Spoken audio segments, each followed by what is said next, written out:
polished wooden door of the VIP area swung open just slightly, and for a moment, the air itself seemed to grow heavy.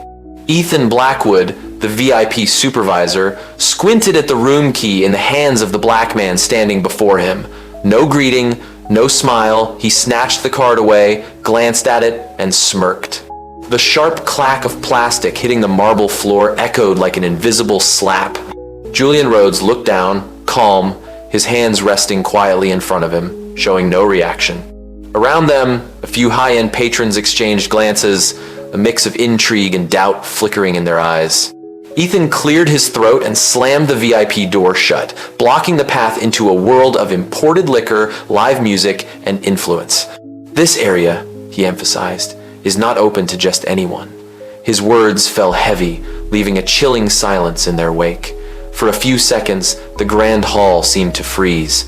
Julian said nothing, merely stooping to retrieve the key and brushing it off as if it were nothing more than a scrap of paper. Yet deep inside, something was being pushed to its limits. And in that instant, a question flashed through the minds of all onlookers. Who was this man, that he could remain so composed under such blatant humiliation? The tension barely had time to settle when Ethan turned, his face instantly switching to a practiced, radiant smile as a group of white guests approached. He flung the door open, bowed slightly, and cooed, "Welcome, ladies and gentlemen. Please, enjoy the VIP area." The guests glided past with laughter and the heavy scent of perfume. But the moment he turned back to Julian, the smile vanished. Cold as ice, he tilted his chin. "Which room did you book? Show me proof you're supposed to be here." His tone was interrogative, sizing up an intruder. Samantha Cole, the concierge, glanced uneasily, but didn't intervene. Across the hall, a young woman named Monica Hayes paused, eyes fixed on the scene, her phone screen faintly glowing. Julian Rhodes remained upright, dressed plainly, without a single expensive logo, responding only with a steady, unwavering gaze. In that moment, the contrast was striking. The sought after and the disregarded, laid bare. From the thin lines separating them, the audience could feel the weight of something about to erupt. Ethan took another step forward, his eyes scanning the black man before him with disdain. He didn't wait for any explanation, spinning the room key Julian had offered between his fingers like it was worthless. Then, abruptly, he let it fall. The key hit the floor with a dry clatter, spinning once or twice before coming to rest. The smirk on Ethan's face revealed a perverse satisfaction in wielding his small authority. Julian stooped, calmly picking up the key, his measured movements causing a few onlookers to frown. Monica Hayes, still in the hallway, raised her phone to record her expression, a mixture of discomfort and curiosity. The air thickened, tense, as though something beyond control was brewing. Ethan crossed his arms and spoke, dripping with mockery. "What are you doing here? Not everyone can stay at this resort." Each word was a dagger, aimed not just at Julian, but at asserting the temporary power he held before the crowd. But Julian lifted his head, a flicker of sharpness in his eyes, before returning to calm, leaving only a surface still as an undisturbed lake. A long silence followed, compressing the discomfort until it felt suffocating. Everyone waited. How much longer would he endure? The VIP door loomed, a wall separating two worlds, one of glamour and excess, the other of skeptical eyes and exposed humiliation. Ethan placed his hand on the handle, pulling it closed and locking it right in front of Julian. The click echoed coldly, provocatively. He raised his chin and enunciated each word. "This area is for those truly deserving. You are not on that list." His words fell like hammers into the stillness. Samantha Cole shifted slightly, face showing hesitation, yet lacking the courage to intervene. Liam Carter, a security officer, stepped closer, eyes awaiting Ethan's command. Julian looked at the locked door, inhaled and exhaled slowly, fingers tightening around the key, as if holding on to the last shreds of dignity others had just trampled.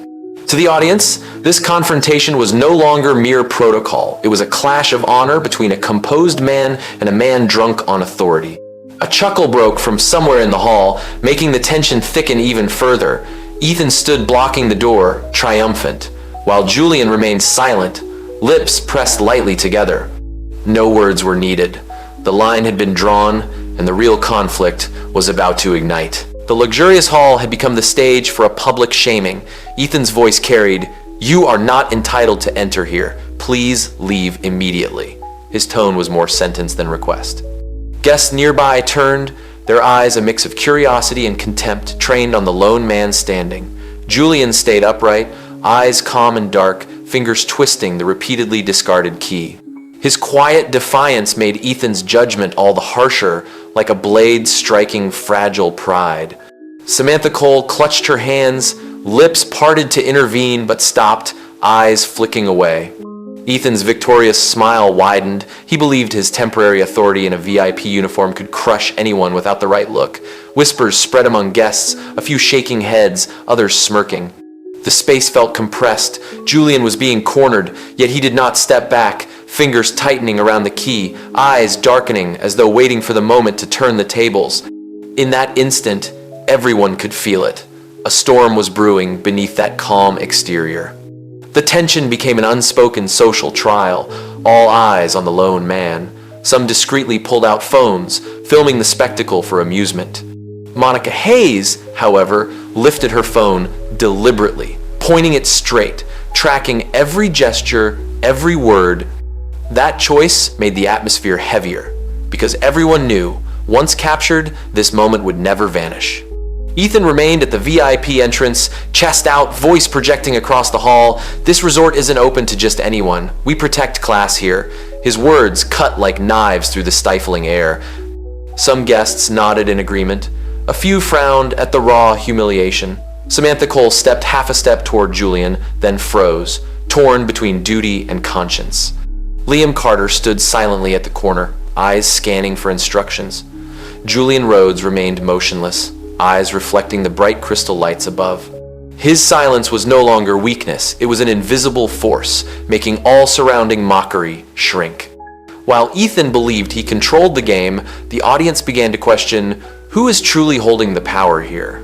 Not content with mere insults, Ethan Blackwood began stripping away even the most basic expectations, as if trying to prove that Julian Rhodes was nothing but an outsider. When Julian calmly suggested, "Could you call a senior manager to verify my reservation?" Ethan immediately waved him off. "No need. I'm the one in charge here. If you don't have concrete proof, please leave." His tone was final, like an unappealable verdict. Julian quietly requested a glass of water while waiting, but Ethan scoffed, turning to the nearest server. "Don't waste VIP resources.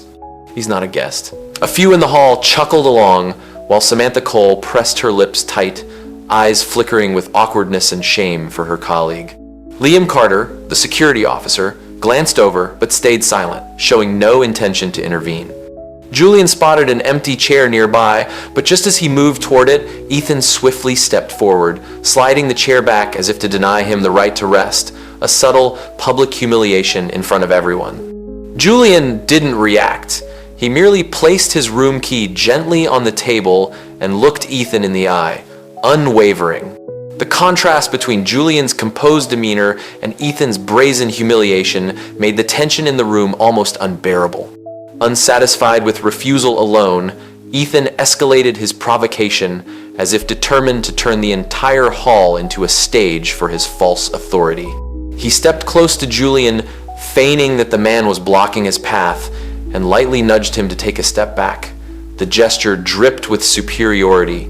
A few guests gasped. Monica Hayes immediately raised her camera, capturing every second. Ethan bent down, grabbed Julian's room key, glancing at it before letting out a mocking laugh.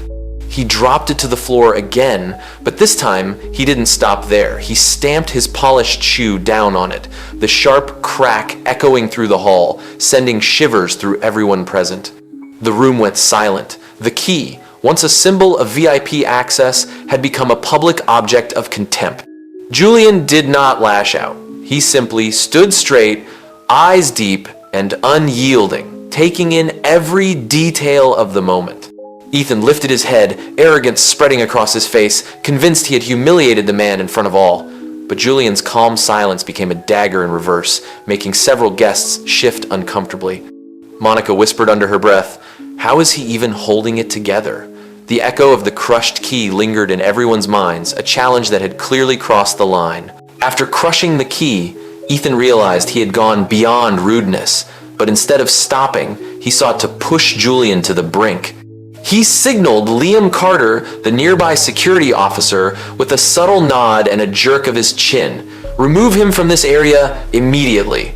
We do not tolerate imposters." The command rang coldly, reverberating through the hall. Liam hesitated, stepping toward Julian, eyes full of uncertainty, but the authority of his badge made many in the hall tense, fearing the forced removal was about to occur. Monica raised her camera higher frame, trembling with anticipation, unwilling to miss a moment. Samantha Cole stepped forward, voice trembling. "Wait, there might be some mistake," but Ethan cut her off sharply. "There is no mistake."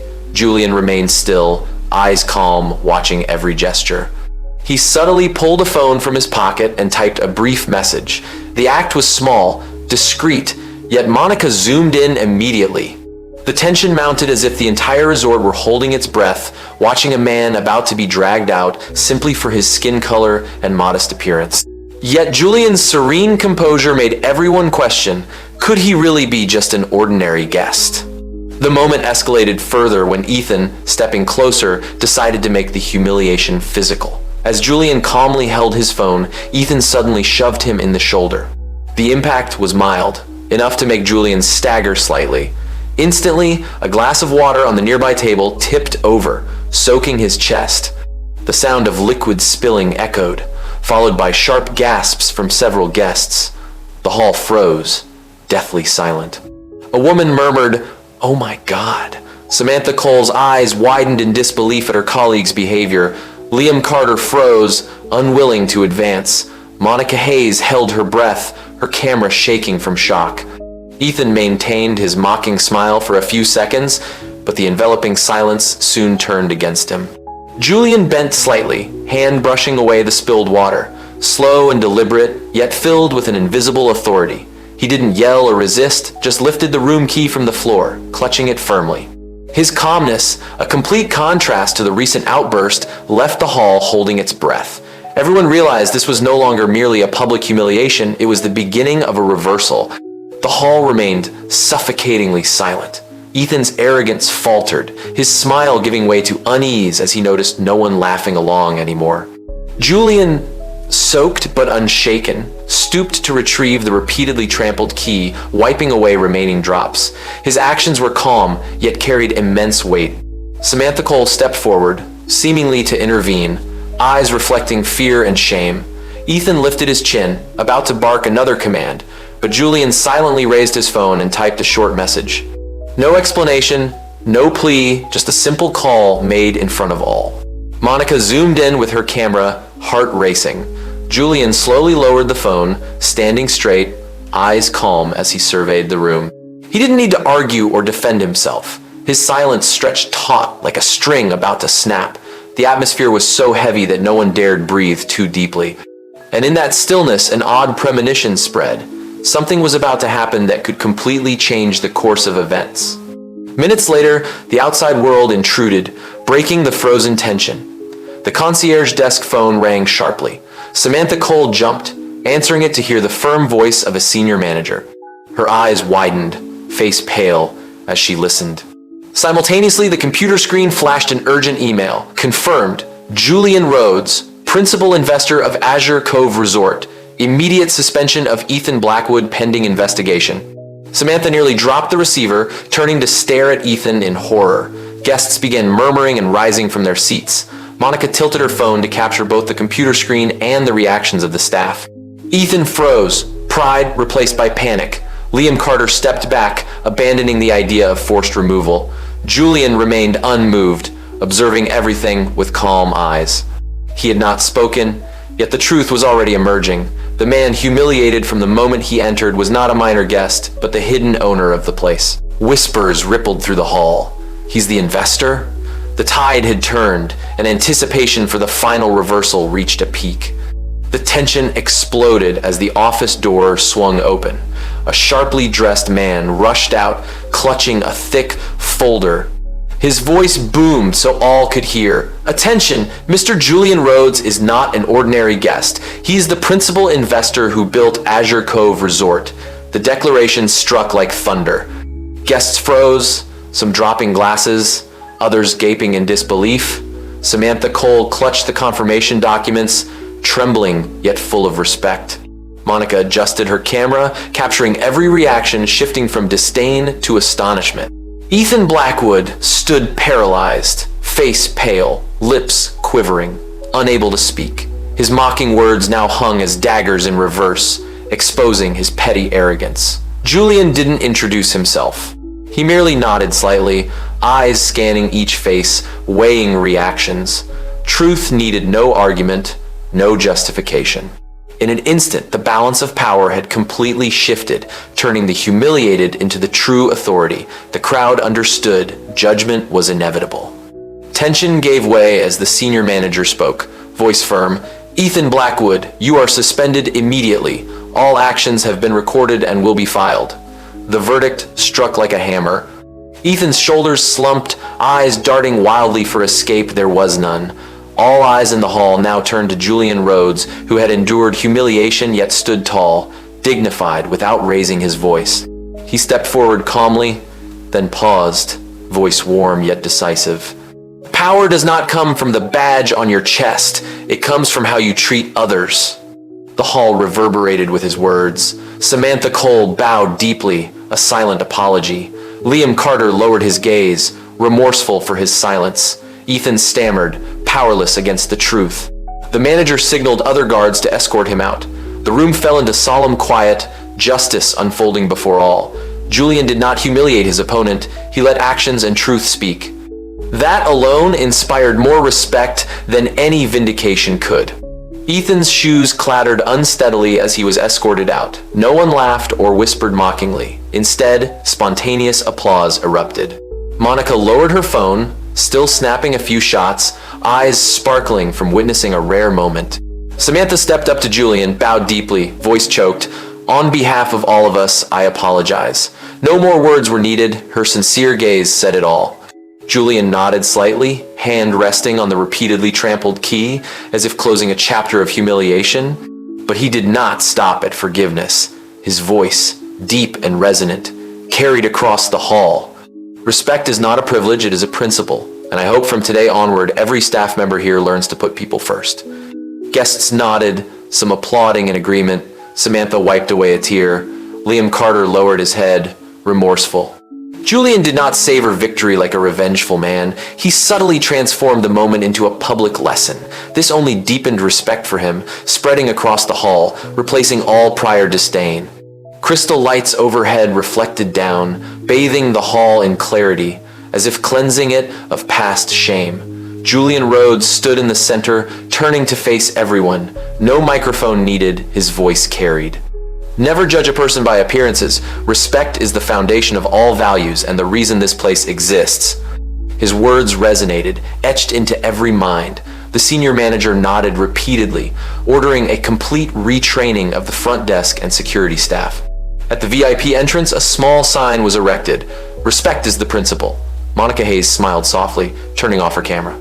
She knew she had captured more than an incident. She had recorded a rare human lesson.